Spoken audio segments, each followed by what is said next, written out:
ओम शांति। हम सभी कितने भाग्यवान हैं कि स्वयं भगवान हमें पढ़ाने आया। मनुष्य सुने तो कितने आश्चर्यचकित होंगे कि क्या कोई ऐसे भी मनुष्य हैं, क्या कोई ऐसे भी महामानव हैं जिन्हें पढ़ाने के लिए स्वयं भगवान आता हो।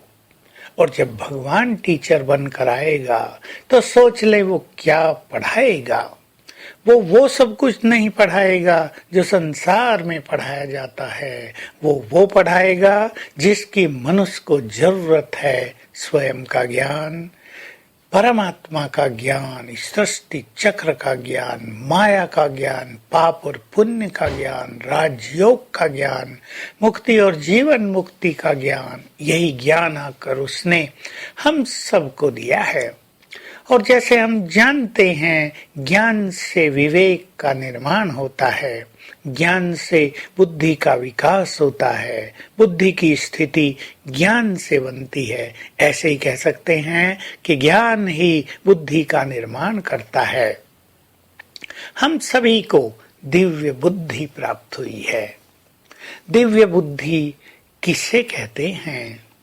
जिस बुद्धि में प्योरिटी हो, जिस बुद्धि में बहुत खुशी, शांति और ईश्वरीय नशा हो, जिस बुद्धि में निरंतर ईश्वरीय ज्ञान ही समाया रहता हो, जिस बुद्धि ने स्वयं की पूरी तरह सफाई कर दी हो, जिस बुद्धि में कोई भी गंदगी, किसी के प्रति परचिंतन, वैर भाव, ईर्षा, द्वेष, क्रोध, बदले की भावना, ये सब न रहा हो, तो हमें अपनी बुद्धि को ऐसा ही दिव्य बनाना है जिसमें ज्ञान के सिवाय कुछ भी न रहे, जिसमें सद्विवेक और दिव्य विवेक के अलावा अन्य किसी चीज को स्थान ही न हो।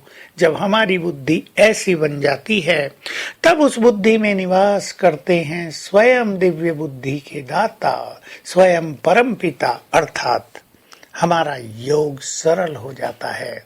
जिन लोगों का योग नहीं लग रहा है, उन्हें समझ लेना चाहिए उन्होंने अपनी बुद्धि को डिवाइन नहीं किया है। उनकी बुद्धि में वही पुराना ज्ञान है, वही पुरानी मान्यताएं हैं। उनको हटाकर सद्विवेक और दिव्य विवेक अपनी बुद्धि में नहीं भरा है। जिन लोगों का योग नहीं लग रहा है, अर्थात जिनकी बुद्धि स्थिर और एकाग्र नहीं होती है, उन्हें समझ लेना चाहिए कि उन्होंने अपनी बुद्धि में गंदगी भरी है। बुद्धि ऐसी स्वच्छ चीज है कि गंदगी आते ही वो विचलित हो जाती है, उसकी शांति और खुशी नष्ट हो जाती है। जैसे किसी व्यक्ति को हम वैसा भोजन खिला दें जो उसकी इच्छा के बिल्कुल विपरीत हो, तो उसकी मनोस्थिति कैसी होगी। ऐसे ही बुद्धि का भोजन तो सात्विकता है, प्योरिटी है, प्रेम है, सद्भावनाएं हैं, ज्ञान का श्रेष्ठ चिंतन है। उसके अलावा यदि हम अपनी बुद्धि में और कुछ भरते हैं तो हमारी बुद्धि विचलित हो जाती है। इसलिए जिसे श्रेष्ठ ना हो, उसे अपनी बुद्धि को अब डिवाइन करना ही चाहिए। और याद रखेंगे, संगम युग पर जिसने अपनी जैसी बुद्धि का निर्माण कर दिया, वही जन्म जन्म उसके साथ चलेगी।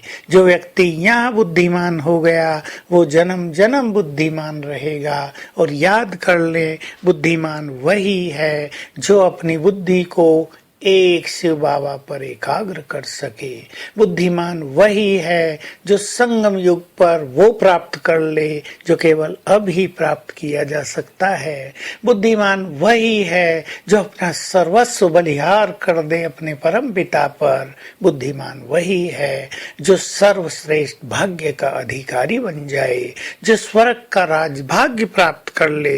बाकी तो सभी अलग अलग बुद्धि से संपन्न हैं। तो आइए आज हम सभी अपनी बुद्धि को स्वच्छ रखते हुए बुद्धि के दाता, दिव्य बुद्धि के दाता से योग युक्त रहेंगे, इस संकल्प के साथ कि वो दिव्य बुद्धि का दाता है। परम धाम में उसके स्वरूप को निहारेंगे। बहुत डिवाइन, जिससे चारों रंग बिरंगी किरणें फैल रही हैं, उसको मोस्ट ब्यूटीफुल एक एंटिटी के रूप में देखेंगे, जिसको हम देखते ही रहें, जिसको देखने में परम आनंद है। बस आज सारा दिन उसको देखने का आनंद लेंगे। ओम शांति।